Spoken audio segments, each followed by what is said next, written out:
কিছু সময় এবং কঠিন বাস্তবতার কাছে নিজেকে মাঝে মাঝে এতটা অসহায় মনে হয়, সেটা আসলে বলে বোঝানো যাবে না। আসসালামু আলাইকুম, কেমন আছেন সবাই? সবাইকে আবারও ওয়েলকাম করছি নাজিবস মম থেকে। কিছু অসহায় সময় পার করে, আম্মুকে রেখে আর কঠিন বাস্তবতাকে মেনে নিয়ে জীবন এবং জীবিকার তাগিদে আমরা ঢাকার উদ্দেশ্যে রওনা হয়েছি। মায়ের কাছ থেকে বিদায় নিয়ে সবসময় আসি এবং অনেক কষ্টই হয়। এবারের কষ্টটা একটু বেশি ছিল, আম্মুর শরীর খারাপ। এর আগে যতবার আমি আমার বাবার বাড়ি থেকে ঢাকার উদ্দেশ্যে রওনা দিয়েছি, আম্মু সবসময় গেটের বাহিরে এসে আমাকে এবং আমার ছেলেকে ভ্যানে বা রিকশার উপরেও হাত বুলিয়ে দোয়া করে তারপরে বিদায় জানাতো।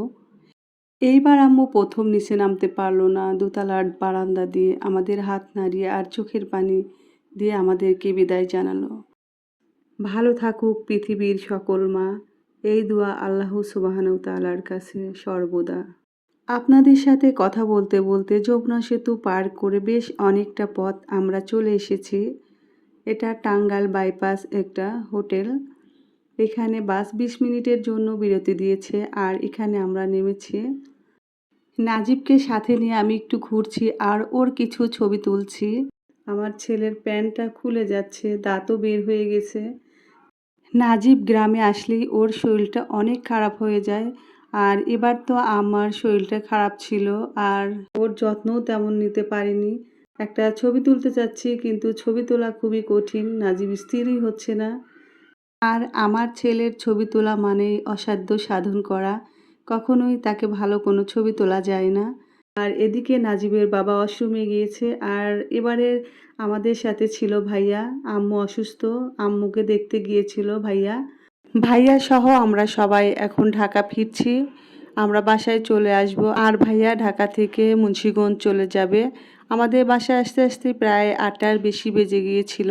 ছেলে বাবুরা মনে হয় একটু বন্দুক দিয়ে বেশি খেলতে পছন্দ করে, নাজিবও তার ব্যতিক্রম না। বাসের বিরতি টাইমে আর খেলার পার্টনারও মামাকে পেয়ে গিয়েছে আর নাজিব খুব আনন্দ করে মামার সাথে বন্দুক দিয়ে খেলছে। বাসায় এসে মোটামুটি সব কিছু ঠিকঠাক করে আমাদের শুতে শুতে প্রায় 1টা বেজে গিয়েছিল। তবে রান্নাবাড়া তো আম্মু করেই দিয়েছিল, যা দিয়ে আমাদের মোটামুটি 1-2 দিন চলে যাবে।